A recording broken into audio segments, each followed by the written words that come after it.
Marine's landing craft into the sea. It was, actually. Well done, Jeremy. So I ask again, will you please do a normal test in which the concerns of the average viewer are addressed? Yours sincerely, Mr. Needham, Belfast. We all thought, yeah, fair enough, we must respond. And then Jeremy stepped into the breach again.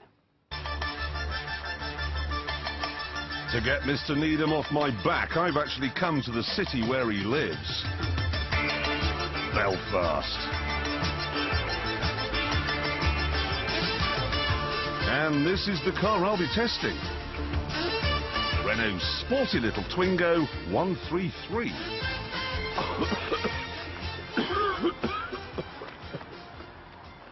Unfortunately, on the way over here yesterday, I caught a cold. Well, when I say cold, it's actually gangrene of my lungs. But I'm a man, so I shall simply, excuse me, soldier on. Has anyone got any night nurse?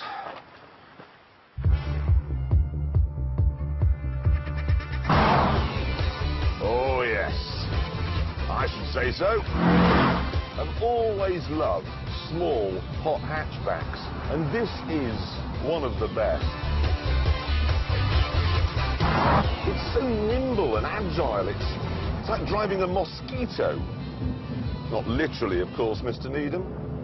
It's impossible to drive an insect and cruel to even try. It's pretty quick, too.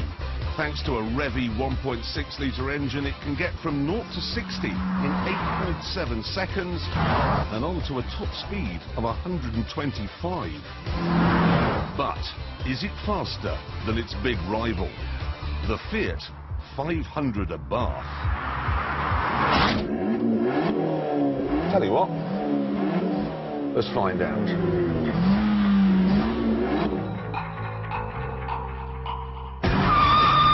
Pleased with my start.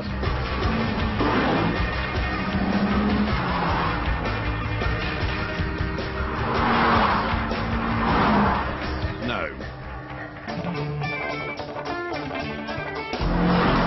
Very is the simple answer. Even if you drive with verve and gusto, you should still average 40 miles to the gallon. However, that said, the Fiat 500 Abarth will average 43 miles to the gallon.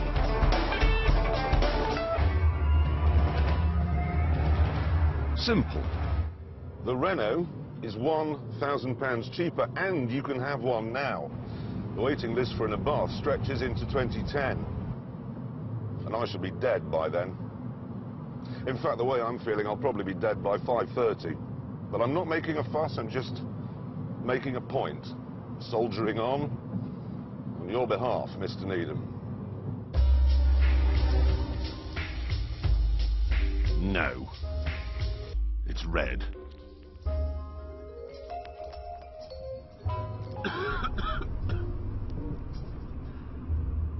Sorry, what was the question? In a nutshell, yes, if you buy the standard £12,200 car, it's really not bad at all. But the car I have here has what Renault call the Cup chassis. It's a £650 option which gives you firmer suspension, ultra-low profile tyres and 17-inch wheels. On a track, that's marvellous. But on a normal road, it is extremely firm. And the result is that on some bumps, the jolt is so bad that your lungs can come off. Like that one. Is this thorough enough for you, Mr. Needham? I hope so. Well, it's got a radio, air conditioning, electric windows and electric door mirrors. But I'm afraid to say, no parachute system. So, if you wake up one morning to find that someone has put your car on top of a Harland and Wolff crane, you're never going to get it down again. Bad mark for Renault there.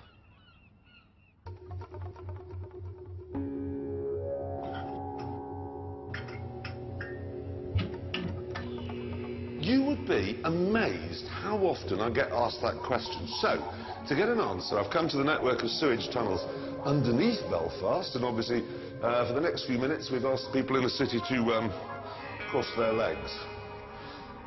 Oh, God.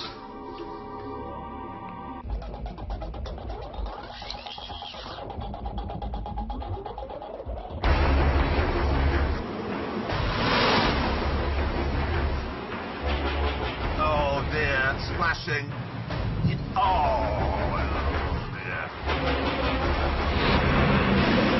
I've considered the diameter of the tunnel, the car centre of gravity, everything, and I've worked out the precise speed I need to be going is 17.5 meters per second. I just wish I knew what that was in miles an hour, because that's what I'm getting on the speedo. I think it's about 37. 37 miles an hour, there we are, it's roughly there, and here we go. Building it up. If this goes wrong, I really am in a world of Here we go!